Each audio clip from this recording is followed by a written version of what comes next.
வணக்கம் நண்பர்களே.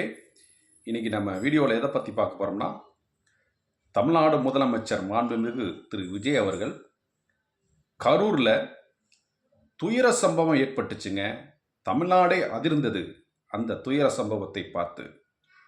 கிட்டத்தட்ட 41 உயிர்கள் பலியானார்கள். அந்த கரூர் துயர சம்பவத்தை பற்றி தான் இன்றைக்கி நான் வீடியோவில் முழுவதுமாக பார்க்க போகிறேன், முழுவதுமாக பேச போகிறேன். அந்த கரூர் சம்பவத்தில் பாதிக்கப்பட்ட மக்களுக்கு நியமன ஆணைகளை வழங்கினார் நம்ம தமிழக முதலமைச்சர் மாண்புமிகு விஜய் அவர்கள். இதுதாங்க என்னுடைய வீடியோ முழுவதும் பாருங்கள், ஸ்கிப் பண்ணாமல் பாருங்கள் நண்பர்களே. கூட சப்ஸ்கிரைப் பண்ணுங்கள், ஹைப் பண்ணுங்கள் நண்பர்களே. வாங்க வீடியோக்குள்ளே போகலாம். வணக்கம் நண்பர்களே. அதாவது செப்டம்பர் 27, 2025 அன்று மாலை தமிழகமே அதிர்வு ஏற்பட்டதுங்க. அது என்ன அதிர்வு என்றால், டிவிகே உடைய கட்சி தலைவர் திரு விஜய் அவர்கள் கரூரில் பிரச்சார கூட்டத்தை தொடங்கியிருந்தார். அந்த பிரச்சார கூட்டம் கரூரில் நடந்ததுங்க. 2025 செப்டம்பர் 27 அன்று. அப்போ மாபெரும் கூட்டம் கூடினார்கள் திரு விஜய் அவர்களை பார்க்க. டிவிகே கட்சியினுடைய தலைவர் திரு விஜய் அவர்களை பார்க்க மாபெரும் கூட்டம், கட்டுக்கள் அடங்காத கூட்டம், ரசிகர் படைகள் சாரையாக கூடினார்கள் அந்த கரூரி வேலுச்சாமிபுரம் என்ற இடத்தில். அங்கதாங்க பெரிய அசம்பாவிதம், தமிழகமே அதிர்வு ஏற்பட்டக்கூடிய பிரச்சனை நடந்துச்சுங்க. கூட்ட நெரிசலில் கிட்டத்தட்ட 41 அப்பாவிகள் பலியானார்கள். இந்த சம்பவம் தாங்க கரூர் சம்பவம். இதற்கு அந்த கூட்டம் நடந்துகிட்டு இருக்கும் போதே பயங்கரமான நெரிசல் ஏற்பட்டு பலியானார்கள். இந்த பலியான குடும்பங்களுக்கு டிவிகே கட்சியினுடைய சார்பாக தனிப்பட்ட முறையில் நிவாரணங்கள் வழங்கி கொண்டிருக்கிறார்கள். அவர்களுக்கு மாதந்தோறும் நிவாரணம் வழங்கப்பட்டு வருகிறது, நிவாரண நிதி. அவர்கள் அந்த பாதிக்கப்பட்ட மக்களுக்கு அவருடைய குடும்பத்தில் உள்ள குழந்தைகளை கல்வி செலவை டிவிகே அரசை ஏற்று நடத்தி கொண்டு வருகிறது மக்களை. இப்போ என்னன்னா, டிவிகே அரசு 2026 சட்டமன்ற தேர்தலில் மாபெரும் வெற்றி அடைந்தார்கள். இந்த வெற்றி கரூர் மக்களுக்கு சமர்ப்பிக்கப்படுகிறது மக்களே. வணக்கம் தோழர்களே.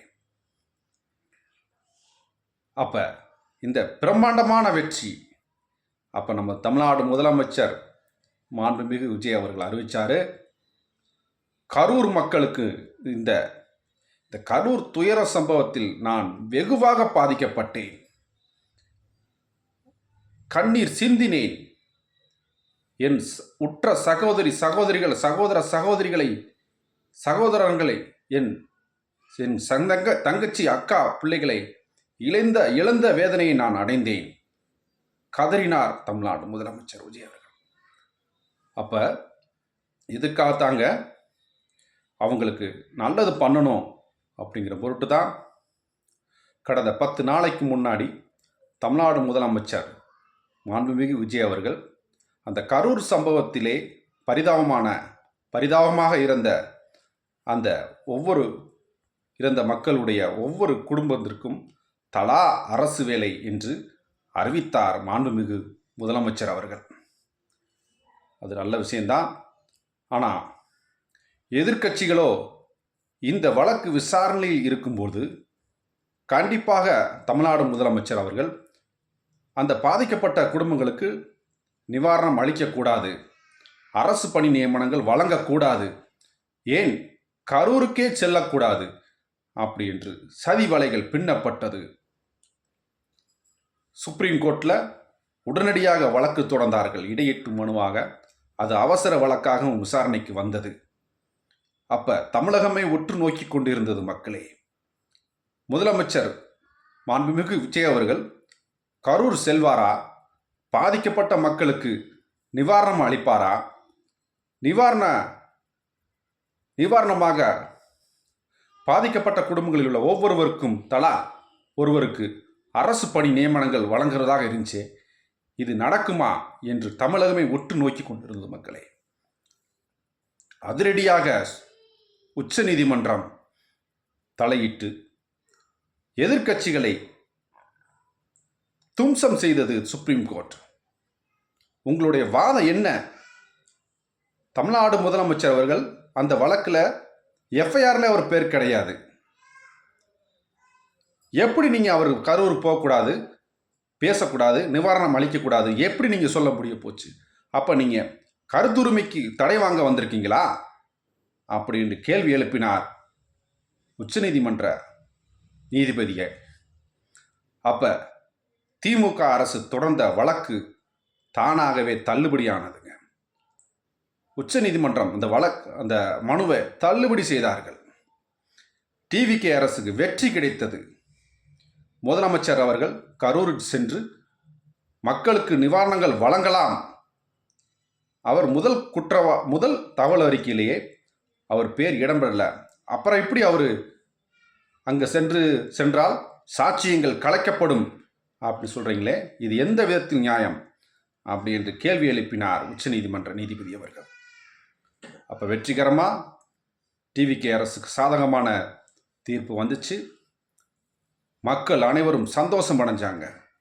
மீண்டும் டிவிகே முதலமைச்சர் அவர்கள் வெற்றி பெற்றதாகவே தமிழகம் எங்கும்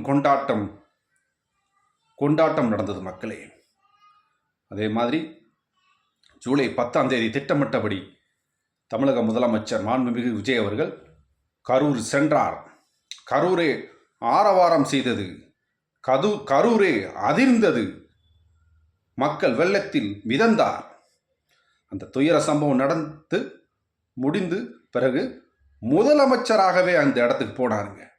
அதுதாங்க அன்னைக்கு டிவி கட்சியினுடைய தலைவராக இருந்தார். இன்னைக்கு தமிழ்நாட்டின் முதலமைச்சராகவே சென்று அந்த மக்களை பார்த்து கண்ணீர் சிந்தினார் தமிழ்நாடு முதலமைச்சர் அவர்கள். அந்த பாதிக்கப்பட்ட குடும்பங்களை ஒவ்வொருவராக அழைத்து கிட்டத்தட்ட 31 மக்களுக்கு அரசு பணி நியமன ஆணைகளை வழங்கினார். அந்த வழங்கும்போது காட்சி பார்த்தா கண்ணீர் சிந்தி முதலமைச்சர் அவர்கள் கண்ணீருடன் அந்த பணி நியமன ஆணைகளை வழங்கினார்.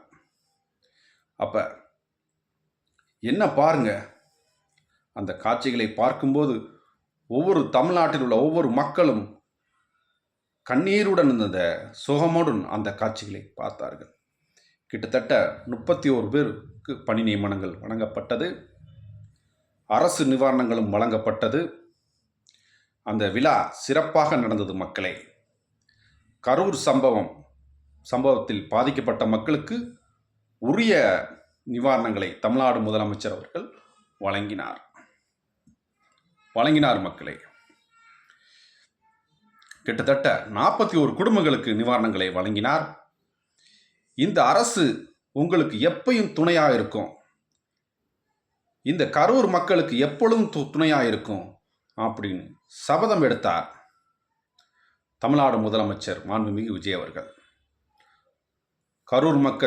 கரூர் கூட்டத்தில் பலியான மக்களுக்கு ஆழ்ந்த இரங்கல்களும், அன்னாரின் குடும்பங்கள் மென்மேலும் வளரட்டும்.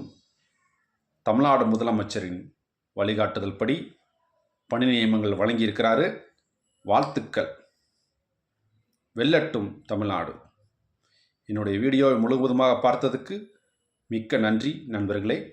கூடவே என்னுடைய சேனலை சப்ஸ்கிரைப் பண்ணுங்கள், லைக் பண்ணுங்கள், கமெண்ட் பண்ணுங்கள் நண்பர்களே. கூடவே ஹைப் அடித்து விடுங்க நண்பர்களே. மீண்டும் நாம் சந்திப்போம். அதுவரை உங்களிடமிருந்து விடைபெறுகிறேன். நன்றி, வணக்கம் தோழர்களே.